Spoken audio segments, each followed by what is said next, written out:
सामंतवाद का पतन और पूंजीपति वर्ग का उदय। Frederick Engels. जबकि प्रमुख सामंती कुलीनों के बीच अराजक लड़ाइयां मध्य युग को शोर और रोष से भर रही थी, पूरे पश्चिमी यूरोप में उत्पीड़ित वर्गों के शांत श्रम सामंती व्यवस्था को कमजोर कर रहे थे और ऐसी स्थिति पैदा कर रहे थे जिसमें सामंती प्रभुओं के लिए कम से कम जगह थी। सच है, ग्रामीण इलाकों में सामंती व्यवस्था अभी भी खुद को मुखर कर सकती थी, दासों को प्रताड़ित कर सकती थी, उनके पसीने पर फल फूल सकती थी, उनकी फसलों को लूट सकती थी, उनकी पत्नियों और बेटियों के साथ बलात्कार कर सकती थी।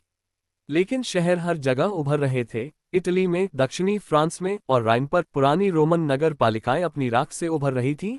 अन्य जगहों पर, और विशेष रूप से मध्य जर्मनी में, वे नई रचनाएं थीं। सभी मामलों में वे सुरक्षात्मक दीवारों और खायों से घिरे हुए थे, जो कुलीनों के महलों की तुलना में कहीं अधिक मजबूत किले थे क्योंकि उन्हें केवल बड़ी सेनाओं द्वारा ही जीता जा सकता था।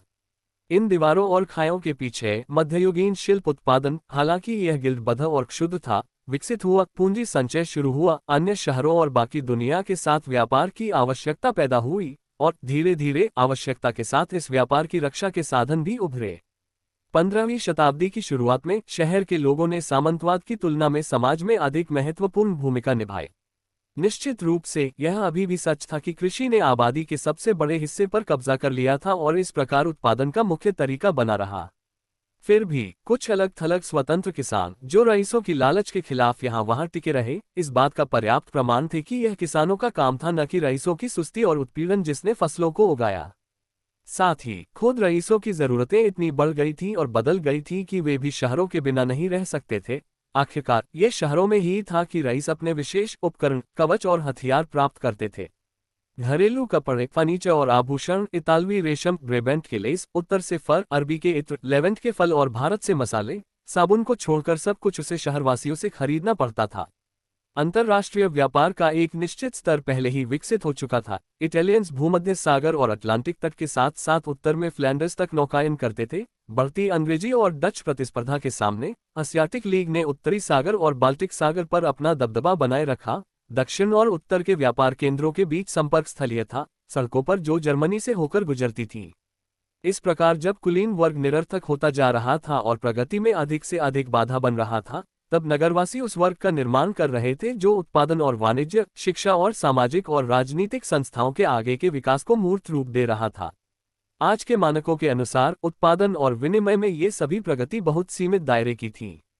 उत्पादन गिल्ड शिल्प कौशल के पैटर्न के भीतर सीमित रहा और इस प्रकार स्वयं सामंती विशेषताओं को बनाए रखा।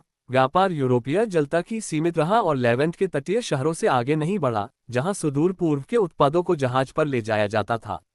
फिर भी, यद्यपि उद्योग और व्यवसाय छोटे थे, वे सामंती समाज को उलटने के लिए पर्याप्त थे और वे कम से कम गतिशील तो रहे, जबकि कुलीन वर्ग स्थिर रहा। इस स्थिति में शहरी नागरिकों के पास सामंतवाद के खिलाफ एक शक्तिशाली हथियार था, पैसा। प्रारंभिक मध्य युग में विशिष्ट सामंती अर्थव्यवस्था में पैसे के लिए शायद ही कोई जगह थी। स्वामी को अपनी जरूरत की हर चीज अपने दासों से मिलती थी, या तो सेवाओं के रूप में या तैयार उत्पादों के रूप में। सन और ऊन काता जाता था, कपड़े में बुना जाता था और दासों की महिलाओं द्वारा कपड़े बनाए जाते थे। पुरुष खेतों की जुताई करता था और बच्चे स्वामी के मवेशियों की देखभाल करते थे और उसके लिए जंगल के फल, पक्षियों के घोंसले, जलाव लकड़ी इकट्ठा करते थे। इसके अलावा पूरे परिवार को अनाज, फल, अंडे, मक्खन, पनीर, मुर्गी, बछड़े और कौन जाने और कितना कुछ देना पड़ता था। प्रत्येक सामंती क्षेत्र अपने आप में पर्याप्त था, यहाँ तक कि सामंती सैन्य दायित्व भी वस्तु के रूप में लिए जाते थे। व्यापार और विनिमय अनुपस्थित थे और पैसा अनावश्यक था। यूरोप इतने निम्न स्तर पर पहुंच गया था, इतना पिछड़ गया था कि उस समय धन सामाजिक कार्य से कहीं अधिक राजनीतिक कार्य करता था। इसका उपयोग करों के भुगतान के लिए किया जाता था और इसे मुख्य रूप से लूट के माध्यम से प्राप्त किया जाता था। 15वीं सदी तक ये सब बदल चुका था। मुद्रा फिर से विनिमय का सामान्य माध्यम बन रही थी, इसलिए प्रचलन में इसकी मात्रा पहले से कहीं अधिक थी। अब कुलीन वर्ग को भी इसकी आवश्यकता थी और चूंकि उसके पास बेचने के लिए बहुत कम या कुछ भी नहीं था, चूंकि डाकुओं का काम भी आसान नहीं रह गया था, इसलिए उसे शहरी साहूकार से संपर्क करने की आवश्यकता का सामना करना पड़ा। नए तोपखाने द्वारा बैरोनियल महलों की प्राचीर को तोड़ने से बहुत पहले ही उन्हें पहले से ही धन द्वारा कमजोर कर दिया गया था। वास्तव में बारूद को धन द्वारा दिए गए निर्णय के निष्पादक के रूप में वर्णित किया जा सकता है। शहरों के नागरिक धन का उपयोग उसी तरह करते थे जैसे बढ़ई अपने तख्त का उपयोग करता है, राजनीतिक असमानता को कम करने के लिए एक उपकरण के रूप में।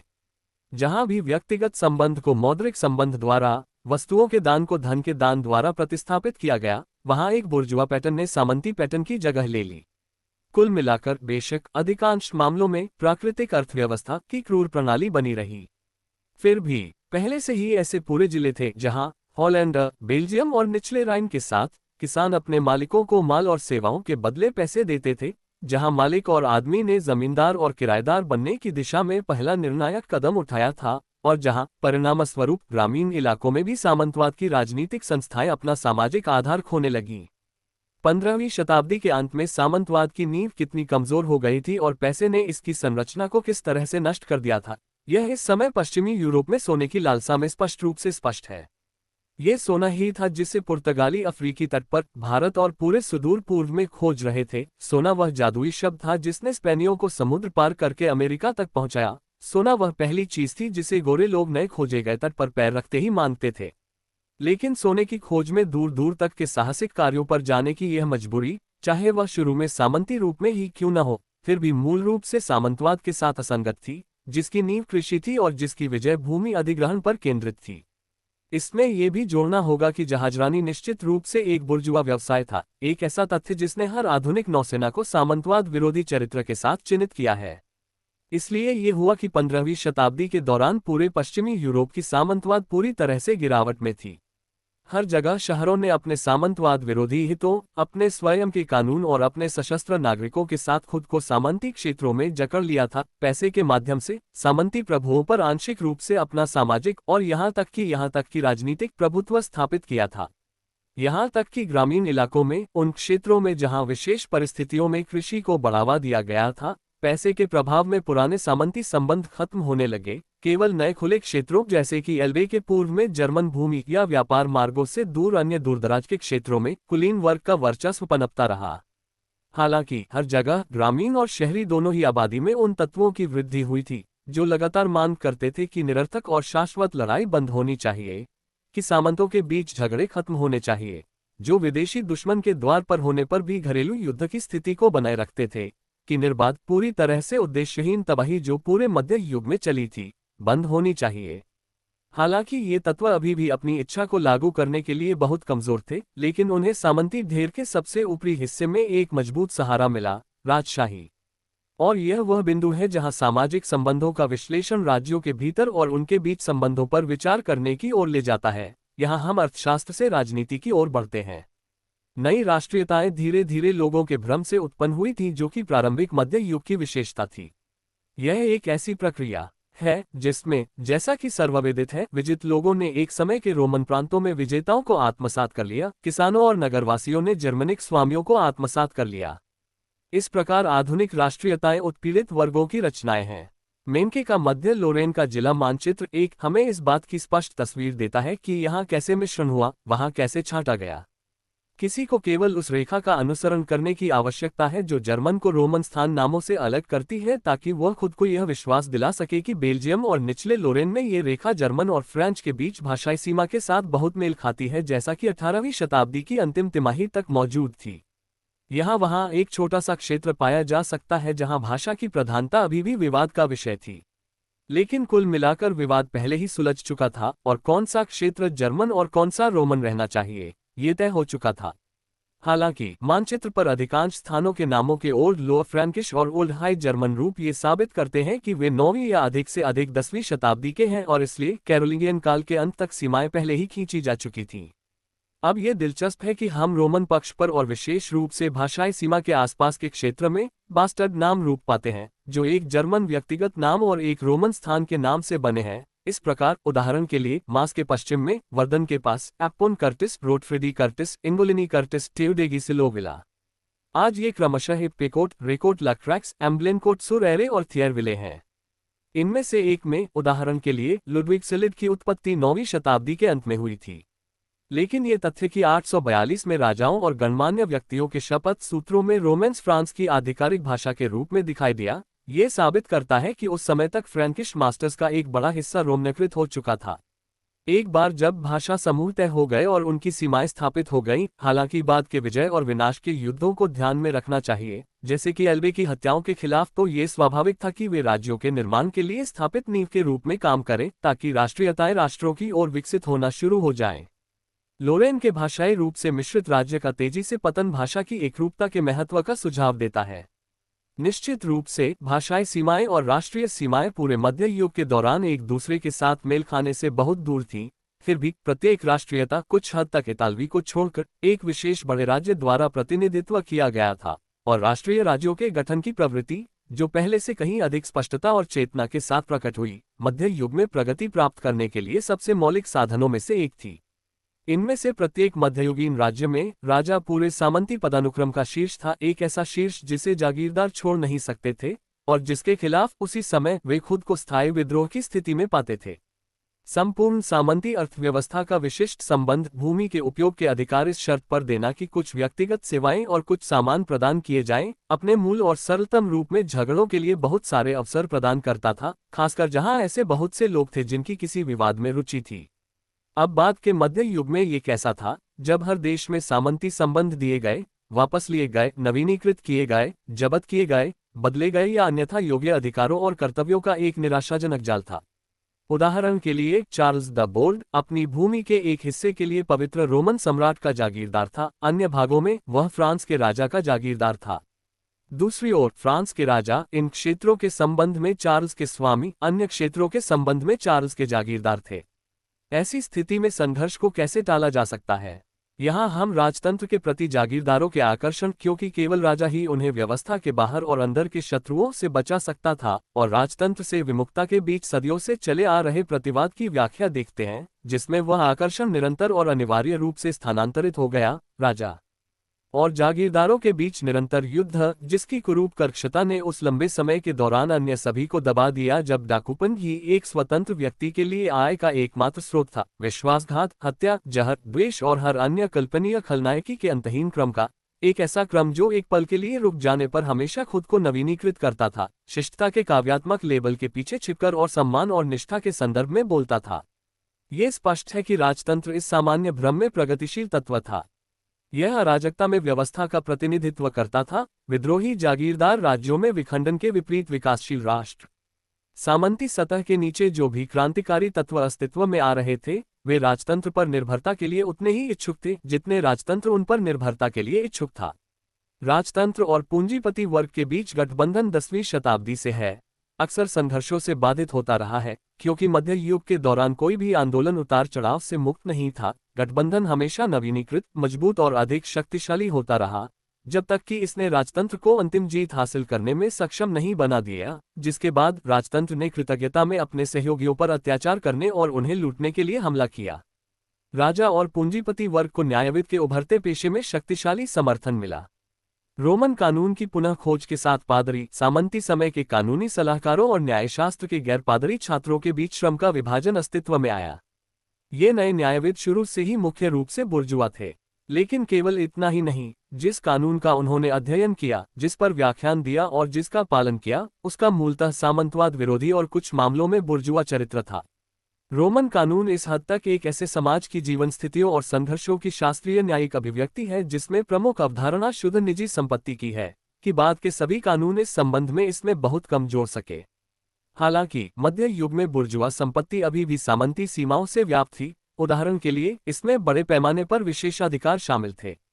इस प्रकार रोमन कानून इस संबंध में उस समय के बुर्जुआ संबंधों से आगे था। फिर भी बुर्जुआ संपत्ति का आगे का ऐतिहासिक विकास केवल शुद्ध निजी संपत्ति की दिशा में हो सकता था, और वास्तव में ऐसा ही हुआ। रोमन कानून का लीवर, जिसमें वह सब कुछ शामिल था जिसके लिए बाद के मध्य युग का बुर्जुआ वर्ग अभी भी अनजाने में प्रयास कर रहा था, ने स्पष्ट रूप से इस विकास की ताकत और गति में बहुत वृद्धि की। यद्यपि रोमन कानून ने कई व्यक्तिगत मामलों में कुलीन वर्ग द्वारा किसानों के बढ़ते उत्पीड़न के लिए एक बहाना पेश किया, उदाहरण के लिए जहां भी किसान अपने दायित्वों से मुक्ति का दस्तावेजी सबूत पेश करने में असमर्थ थे, जो अन्यथा प्रथागत थे, इससे मुद्दे पर सिद्धांत नहीं बदलता। कुलीन वर्ग को रोमन कानून के बिना भी पर्याप्त बहाने मिल जाते और वे उन्हें रोजाना पाते भी। निस्संदेह यह एक बड़ी प्रगति थी जब कानून की एक ऐसी प्रणाली स्थापित की गई जो सामंती संबंधों पर आधारित नहीं थी और जो निजी संपत्ति के आधुनिक विचारों का पूरी तरह से अनुमान लगाती थी। हमने देखा है कि कैसे सामंती कुलीन वर्ग मध्य युग के उत्तरार्ध के समाज में अनावश्यक और यहाँ तक कि आर्थिक रूप से हानिकारक होने लगा, कैसे ये पहले से ही शहरों और राष्ट्रीय राज्य के विकास के रास्ते में राजनीतिक रूप से खड़ा था, जिसके लिए उस समय एक राजशाही रूप ही एकमात्र संभावना थी। इन तथ्यों के बावजूद कुलीन वर्ग को इस परिस्थिति से संरक्षित किया गया था कि अब तक उसके पास हथियार रखने का एकाधिकार था, इस तथ्य से कि कुलीन वर्ग के बिना कोई युद्ध नहीं लड़ा जा सकता था, कोई लड़ाई नहीं लड़ी जा सकती थी। ये भी बदलना था और अंतिम कदम उठाना था जो सामंती प्रभु को ये स्पष्ट रूप से बता देता कि सामाजिक और राजनीतिक वर्चस्व का उनका दौर खत्म हो चुका है और शूरवीर के रूप में भी, युद्ध के मैदान में भी, अब वे उपयोगी नहीं हैं। सामंतवाद से एक ऐसी सेना के साथ लड़ना जो खुद सामंती थी, जिसके सदस्य शाही सेना कमान की तुलना में अपने तत्काल स्वामी से अधिक निकटता से बंधे थे, एक दुष्चक्र में घूमना होता। 14वीं शताब्दी की शुरुआत से राजा लगातार सामंती सेनाओं से खुद को मुक्त करने, अपनी सेनाएं बनाने का प्रयास करते रहे। यह इस अवधि से है कि हम शाही सेनाओं में भर्ती या किराए के सैनिकों का लगातार बढ़ता अनुपात पाते हैं। शुरुआत में वे ज्यादातर पैदल सेना, शहर के अवशेष, भगोड़े सर्फ, लोम्बार्ड, जेनोइस, जर्मन, बेल्जियम और इसी तरह के थे, शहरों पर कब्जा करने और किलों की घेराबंदी के लिए इस्तेमाल किए जाते थे, क्योंकि पहले वे युद्ध के मैदान में शायद ही काम आते थे। फिर भी मध्य युग के अंत से पहले ही हम शूरवीरों को पाते हैं जो पहले से ही खुद को और अपने अनुयायियों को विदेशी राजकुमारों की भाड़े की सेवा में अनुबंधित कर रहे हैं और ऐसा करके सामंती सैन्य व्यवस्था के निराशाजनक विनाश की घोषणा कर रहे हैं। इसके साथ ही शहरों में और स्वतंत्र किसानों के बीच सैन्य रूप से सक्षम पैदल सेना की बुनियादी आवश्यकता पैदा हुई, जहां पर बाद वाले बने रहे या फिर से उभरे। इससे पहले शूरवीरों और उनके घुड़सवार अनुयायियों ने सेना के केंद्र के बजाय सेना का गठन किया था। साथ में आने वाले सर्फों के गिरोह, पैदल सैनिकों की गिनती मुश्किल से होती थी। ऐसा लगता था युद्ध के मैदान में वे केवल भागने और लूटने के लिए मौजूद थे। जब तक सामंतवाद पनपता रहा, 13वीं सदी के अंत तक घुड़सवार सेना ने हर लड़ाई लड़ी और उसका फैसला किया। हालांकि तब से स्थिति बदल गई और यह एक साथ कई पहलुओं में बदल गई।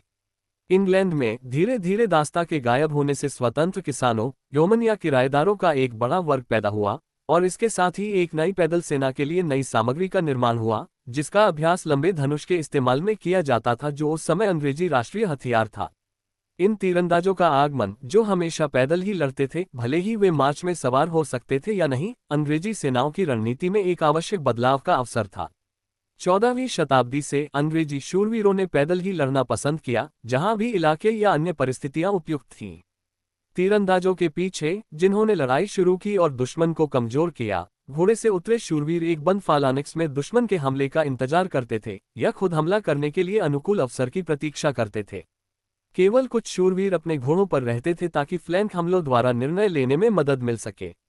इस समय फ्रांस में अंग्रेजी जीत का निरंतर क्रम मुख्य रूप से सेना में एक रक्षात्मक तत्व के इस पुनः परिचय के लिए जिम्मेदार ठहराया जाना चाहिए। अधिकांश भाग के लिए वे स्पेन और बेल्जियम में वेलिंगटन की जीत के समान ही रक्षात्मक लड़ाइयां थीं, जिसके बाद आक्रामक जवाबी हमले हुए। फ्रांसीसियों द्वारा नई रणनीति अपनाने के साथ, जो इसलिए संभव हुआ क्योंकि भाड़े के इतालवी क्रॉसबोमेन को अंग्रेजी तीरंदाजों के समकक्ष के रूप में इस्तेमाल किया जा सकता था, अंग्रेजों की विजयी लहर को रोक दिया गया। इसी तरह 14वीं सदी की शुरुआत में फ्लेमिश शहरों की पैदल सेना ने खुली लड़ाई में फ्रांसीसी शूरवीरता का विरोध करने की हिम्मत की थी और वे अक्सर सफल भी हुए। सम्राट एल्बर्ट ने स्विस किसानों को ऑस्ट्रिया के आर्कड्यूक, जो खुद एल्बर्ट थे, के अधीन करने के अपने प्रयास में यूरोपीय ख्याति की पहली आधुनिक पैदल सेना के गठन को प्रोत्साहन दिया। ऑस्ट्रियाई लोगों और विशेष रूप से बर्गंडियनों पर स्विस की जीत में पैदल सेना के लिए घुड़सवार या नहीं कवच का अंतिम रूप से समर्पण निहित था। सामंती सेना का आधुनिक सेना की शुरुआत में शूरवीर का शहरवासी और किसान के लिए, और स्विस ने तुरंत अपने सैन्य कौशल को नकद में बदल दिया, जिससे उनके गणराज्य का बुर्जुआ चरित्र शुरू से ही स्थापित हो गया, जो यूरोप का पहला स्वतंत्र गणराज्य था। सभी राजनीतिक विचार गायब हो गए। केंट ने खुद को भर्ती कार्यालयों में बदल दिया ताकि भाड़े के सैनिकों को इकट्ठा किया जा सके और सबसे ऊंची बोली लगाने वाले को पेश किया जा सके। अन्य जगहों पर भी, और विशेष रूप से जर्मनी में, भर्ती का ढोल बजता रहा। लेकिन स्विस शासन की सनक, जिसका एकमात्र उद्देश्य अपने बेटों को बेचना प्रतीत होता था, तब तक बेजोड़ रही जब तक कि जर्मन राजकुमारों ने सबसे गहरे राष्ट्रीय अपमान के दौर में इसे पार नहीं कर लिया।